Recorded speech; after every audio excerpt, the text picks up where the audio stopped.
Quando exatamente que você se mudou para a Itália, Pri? Então, assim, eu já venho num processo de mudança lenta desde 2019, né? Eu morei por 8 meses aqui na Itália, para tirar minha cidadania, inclusive.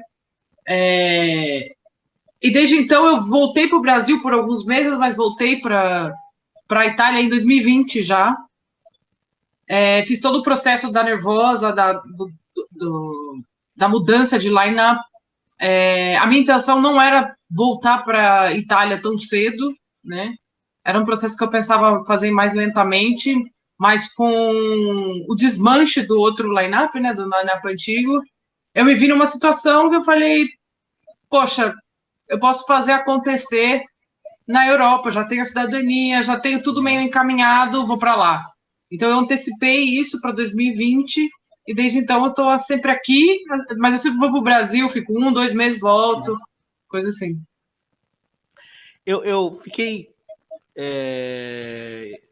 particularmente curioso a respeito desse assunto, porque isso foi em meio à pandemia, né? E Sim. pelo menos o começo da pandemia na Itália foi um negócio que, assim, assombrou o mundo todo. Você teve medo pra caramba, acredito eu. Sim, sim, claro. Não, assim, na verdade, aqui na Itália começou mais ou menos em fevereiro, né? Porque eu lembro porque eu estive na Itália, inclusive, só que eu estava em Roma antes da nossa turnê da Escandinávia em fevereiro. E o norte da Itália, aqui, a parte de Milão, já tinha fechado. A Itália inteira não estava fechada. Eu peguei um dos últimos voos da Itália, antes da Itália fechar completamente. E aí eu voei para Bélgica.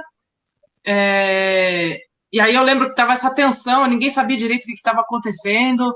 Estavam se falando de pandemia, mas a gente ainda estava naquela coisa assim, o mundo não vai parar, não vão deixar parar, as grandes empresas não vão deixar parar, sabe? Tipo aquela coisa, não duvidando da doença em si, porque a gente via já tudo que estava acontecendo, mas porque é uma coisa que a gente nunca imaginou que fosse possível, e toda a tecnologia que a gente tem e tal, a gente estava naquele momento de tipo, não saber o que era direito. E aí eu voltei para o Brasil, estava no Brasil, nessa época que fechou tudo na Itália, ficou super ruim. Mas no verão da Itália, que da Europa no geral, que foi julho, agosto, as coisas voltaram a abrir aqui, eles flexibilizaram as coisas, tanto que eu consegui vir para cá.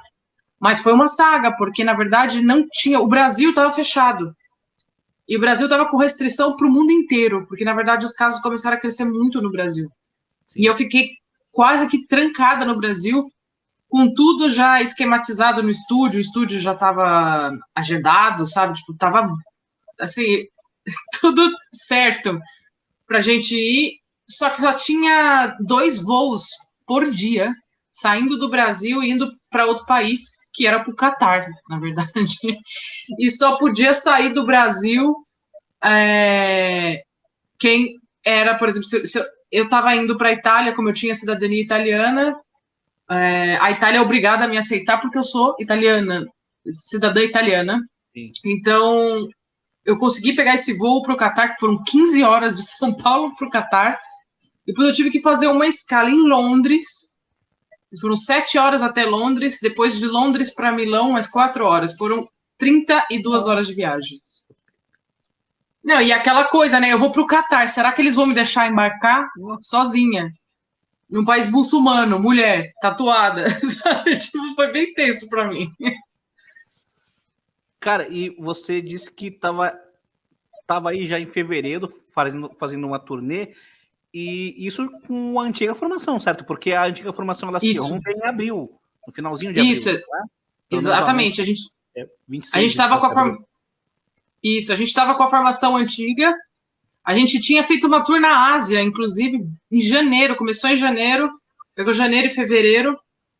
E na Ásia a gente já estava bastante tensa, aquele negócio de usar máscara e tal. Mas eu lembro que a gente foi para o Japão, e no Japão tinham 4 casos de Covid só, naquela época.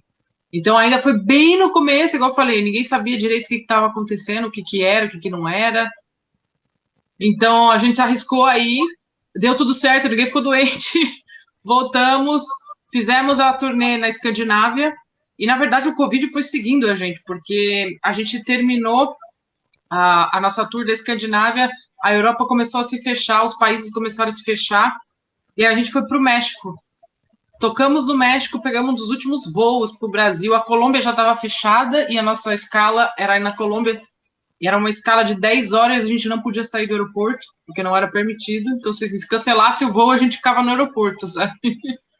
Então, mas deu tudo certo, a gente chegou no Brasil, assim, suando frio, e aí logo já fechou tudo, mas como eu te falei, aí em julho e agosto, como é verão aqui na Europa, os casos deram uma caída, eles flexibilizaram tudo e abriram tudo de novo. E aí eu consegui vir. Que bom. Eu até vi em uma outra entrevista você falando que ir para a Itália foi a melhor coisa que você fez, e vendo o que aconteceu a posteriori, depois, com a Nervosa, virando uma banda mais internacionalizada, faz total sentido, né? Mas eu queria fazer mais uma pergunta a respeito desse período. Na verdade, eu tinha uma outra pergunta para falar sobre a nova formação, a escolha, o processo seletivo, a separação e tudo mais, mas eu vou adiantar ela para o começo, porque eu acho que pega um gancho legal com o que a gente está conversando. Como é que foi a tua cabeça no geral nesse período? Eu não sei se você sabe, eu já entrevistei a Fernanda Lira aqui no canal. E eu fiz a mesma pergunta para ela sobre... Ela também formou uma cripta, quer dizer, ela alçou a cripta ao seu projeto principal nesse mesmo período, né? Que foi quando ela deixou a Nervosa e ela estava com a Luana e tudo mais, e ela deu um depoimento super emocionado, falando que tem bom orgulho da Nervosa e tudo mais, e que teve muita insegurança. Eu imagino que deve ter rolado o mesmo do seu lado, né? Porque você estava sozinha, apesar de estar numa banda como a Nervosa, você estava em processo de mudança que por si só já é um negócio meio complicado de se fazer.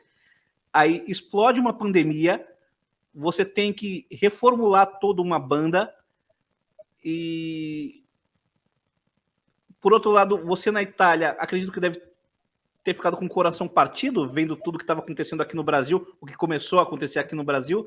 Então,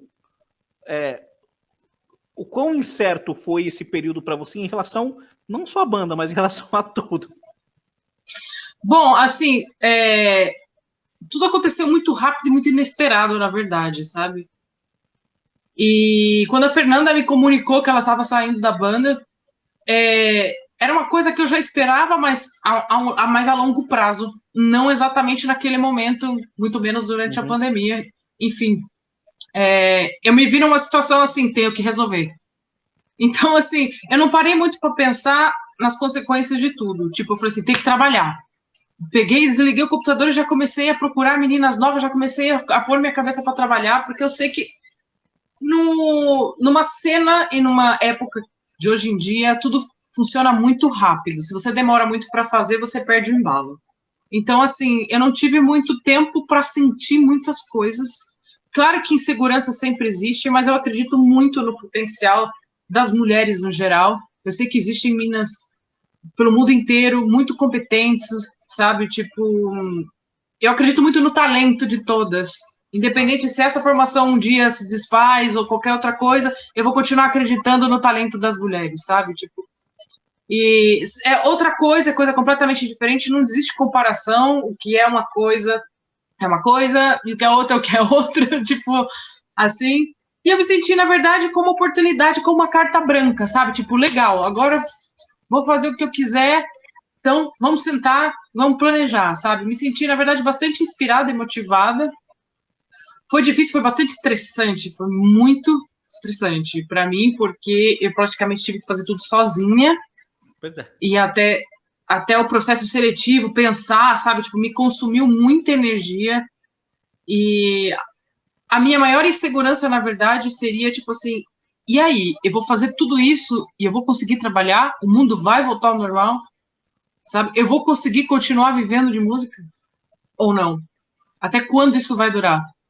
Então, essa era meu maior medo, sabe? Tipo, todo o meu investimento, ele vai voltar um dia? Sabe? Tipo, tô fazendo isso. Eu nunca acho que é em vão, porque a gente faz o que a gente gosta, né? Quando a gente faz o que a gente gosta, tá valendo. Mas eu digo, você entende, todo o investimento não só de tempo, de energia, mas financeiro também. Então, assim, foi uma um investimento no escuro sem saber o que ia acontecer. Então, isso me causou muita, muita insegurança, com certeza. Mas eu tive que manter meu foco, porque eu tinha muita coisa para fazer. Eu tinha um disco inteiro para compor em um mês. Então, assim, eu falei assim, eu não tenho tempo para ficar pensando e se, sabe?